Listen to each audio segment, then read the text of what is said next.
Hi, it's Tash. Welcome to Tash's Library. I'm finally back. I have to apologize for not having had a video up for quite some time, but I did move house. I had a really bad flu and everything just didn't go according to plan. And I've just been resting quite a lot. So today's video is going to be the mid-year book tag. I've been really looking forward to doing this one because it sounds super fun and I've been loving watching everyone else's videos. First question is, best book you've read so far this year? And I have to go with two books. Firstly, for sci-fi, I have to go with Empire of Silence by Christopher Ruocchio.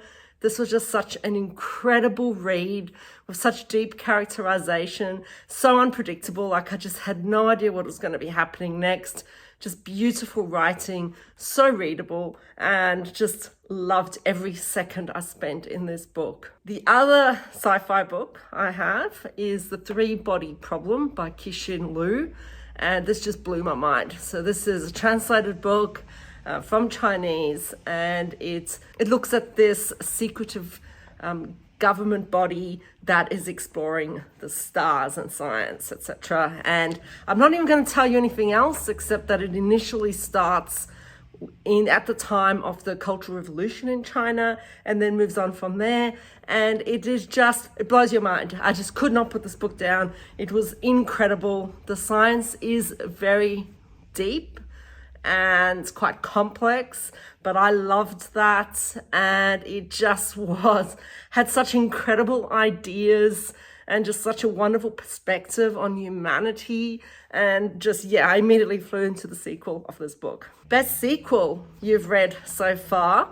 I haven't read a lot of sequels, and so I could mention the sequel to Three-Body Problem, The Dark Forest, which is indeed one of the best books I've read this year as well. But I'm also going to mention The Tombs of Atuan by Ursula K. Le Guin, because I really enjoyed this. So this is a short fantasy book that is the sequel to The Wizard of Earthsea, and just so beautiful. It introduced new characters, and it's so well written, and the characters are just so beautiful to get to know. And yeah, I just loved this book. Number 3, a new release you haven't read yet, but want to. I've got a few here, so I'm just going to mention them. So there's The Terraformers by Annalee Newitz. And this is supposedly a quirky sci-fi about a planet being terraformed by this corporation. And it seems to have some eco themes. And it's been compared to Becky Chambers. And I love Becky Chambers. She was probably one of my favorite writers of last year. And so I'm going to give this one a go. Another one is Emily Wilde's Encyclopedia of Fairies by Heather Fawcett. I've been wanting to read this. It's a cozy fantasy about a professor studying fairies. It does have a romance element, which I'm not usually a fan of, but I've heard such good things about this book. And the other one is Meru by S.B. Divya. This has had mixed reviews, but it is described as an epic space opera, and I love epic space operas. And it just sounds really different and really cool, and I really want to see what I think of it. Number 4 is the most anticipated release for the second half of the year.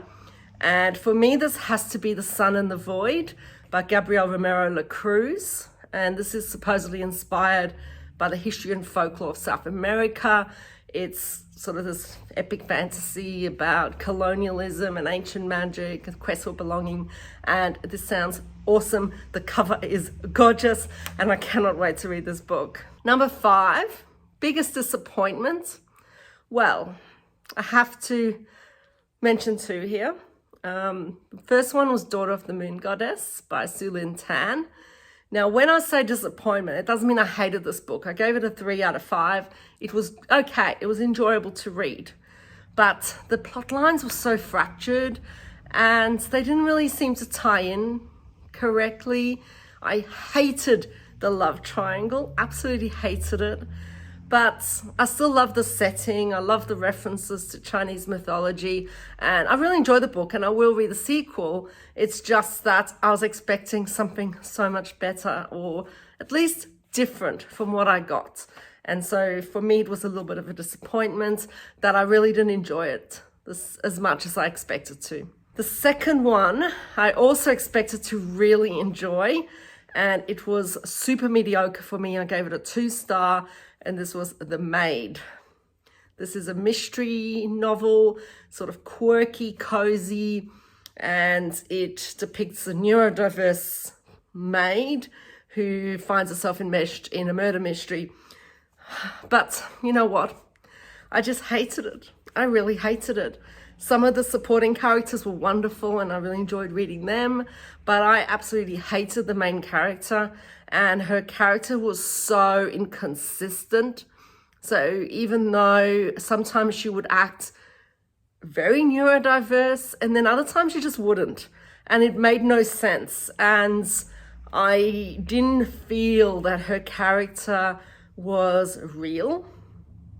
The plot also was highly implausible, and I absolutely hated the ending. The characters were generally just unlikable and boring, and I was so disappointed because I was so looking forward to this one.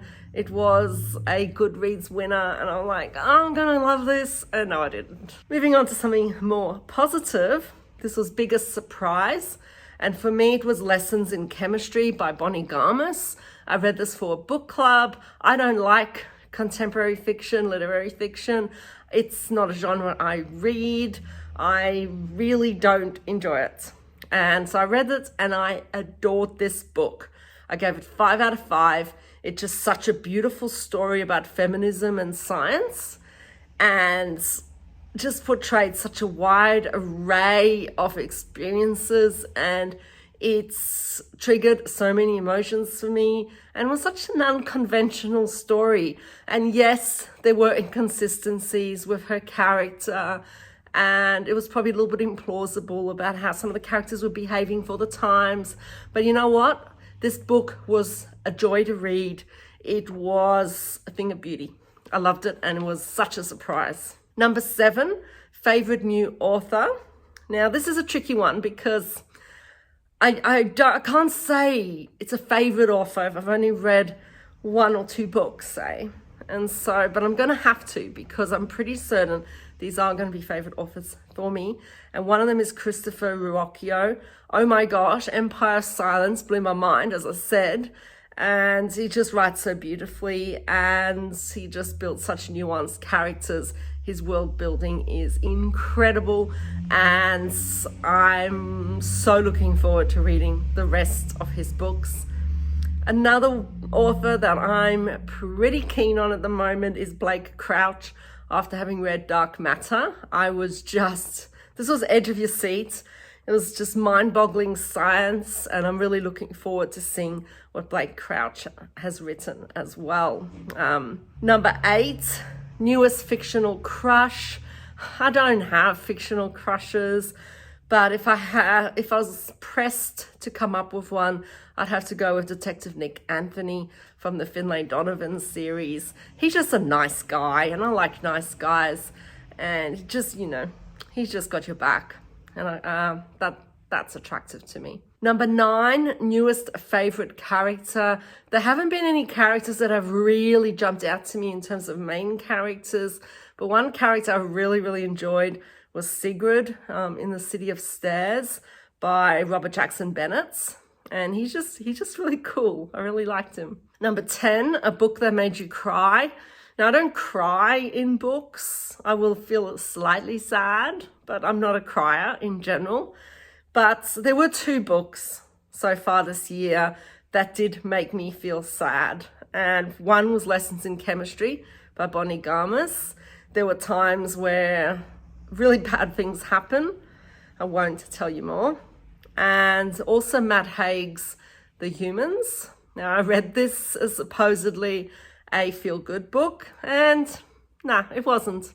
It wasn't feel-good. I felt very sad for quite a lot of this book, but it was just beautiful anyway. Number 11, books that made you happy. And for this one, it has to be The Rise and Fall of the Dinosaurs by Steve Brusatte. Yes, I know this is a non-fiction, and how can non-fiction books make you happy, right? But dinosaurs. I love dinosaurs. And just, it was such a great narrative style that made me binge read this as though it were a fiction book. And I just loved it. I loved the story of it. I was so immersed. And learning about all those dinosaurs made me so happy. Number 12 is the most beautiful book you've received or bought this year. And I have to go with two because first of all, I've got White Fox. And this is just so cute. I just think, like, I just love it. It's just so cute. This is seriously a cover buy. I love foxes. And this is just absolutely adorable. And yes, I had to get this one. But in terms of really beautiful, I have to go with the Silmarillion.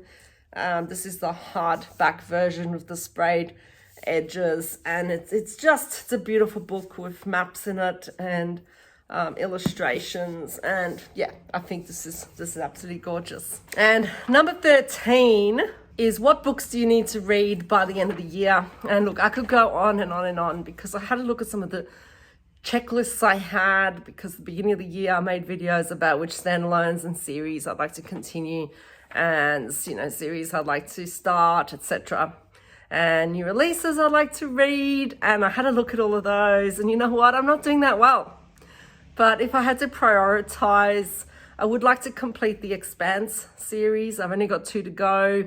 I'd like to read some more Dresden Files. I'd like to read some more Legend of Drizzt. Continue the Foundation series by Isaac Asimov. Also continue A Song of Ice and Fire, which kind of got thrown on the back burner. I also want to finally start the Lycanius trilogy by James Islington. This has been on my TBR probably the longest, and it's just gathering dust at this point, and I need to get to it because I've heard such good things about it, and so looking forward to it. I also want to read Kai Kai, which sounds like a really cool retelling of Indian mythology. I want to obviously continue Sun Eater by Christopher Ruocchio, and I also want to continue reading the Varia Revelations by Michael J. Sullivan.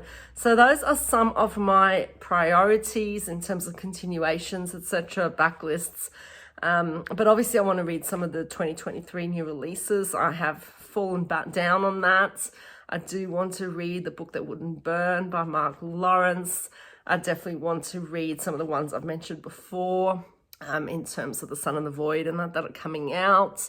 Also, I just want to read them all. Anyway, we'll leave it there because, I want to read all the books. I just want to read all the books, and that's just the way it is.